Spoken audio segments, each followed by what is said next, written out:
भारत से बाहर राम और अयोध्या। जैसे ही आप थाईलैंड की राजधानी बैंकॉक के हवाई अड्डे पर उतरते हैं, उसका नाम स्वर्ण भूमि एयरपोर्ट सुनकर सुकून का एहसास होता है।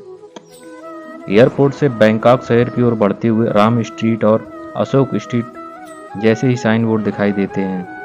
यह सब देखकर लगता है कि अब अपने ही देश में हैं। सवाल है कि जिस देश का सरकारी धर्म बौद्ध हो, वहां पर हिंदू धर्म का प्रतीक क्यों है? इसका जवाब यह है कि थाईलैंड में हिंदू धर्म के लोग रहते थे। एक सामान्य थाई गर्व से कहता है कि उसके पूर्वज हिंदू थे और उसके लिए हिंदू धर्म भी आदरणीय है। दक्षिण पूर्व एशिया के इस देश में हिंदू देवी देवताओं और प्रतीकों को आप चप्पे चप्पे पर देखते हैं। बेशक थाईलैंड एक बौद्ध देश है, पर यहाँ राम भी आराध्य हैं। राजधानी बैंकॉक से सटा है अयोध्या शहर। यहाँ के लोगों में मान्यता है कि यहीं भगवान श्री राम की राजधानी थी। थाईलैंड के बौद्ध मंदिरों में ब्रह्मा, विष्णु और महेश की मूर्तियां और चित्र मिल जाते हैं। इन सभी देवी देवताओं के अलग से मंदिर भी हैं।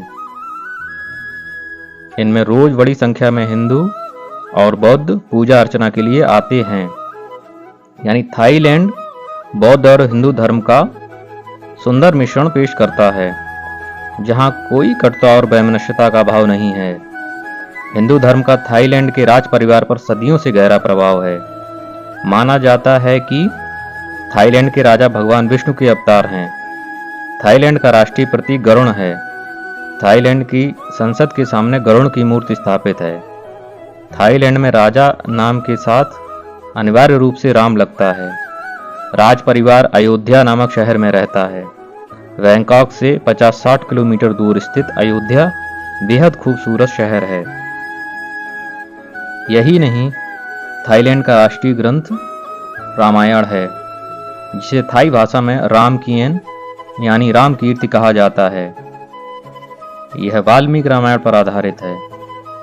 बैंकॉक के सबसे बड़े हॉल का नाम रामायण हॉल है, जहां राम कीएन पर आधारित नृत्य नाटक और कठपुतलियों का प्रदर्शन प्रतिदिन होता है।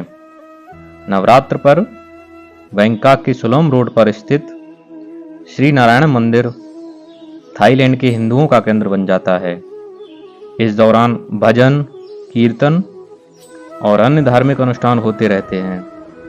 इस दौरान दुर्गा, लक्ष्मी और सरस्वती जी की एक दिन की सवारी भी मुख्य मार्गों से निकलती है, जिसमें संगीत और नृत्य टोलियां भी रहती हैं। यह सब देखकर लगता है कि यहाँ हिंदू और बौद्ध सह अस्तित्व में विश्वास करते हैं। धन्यवाद।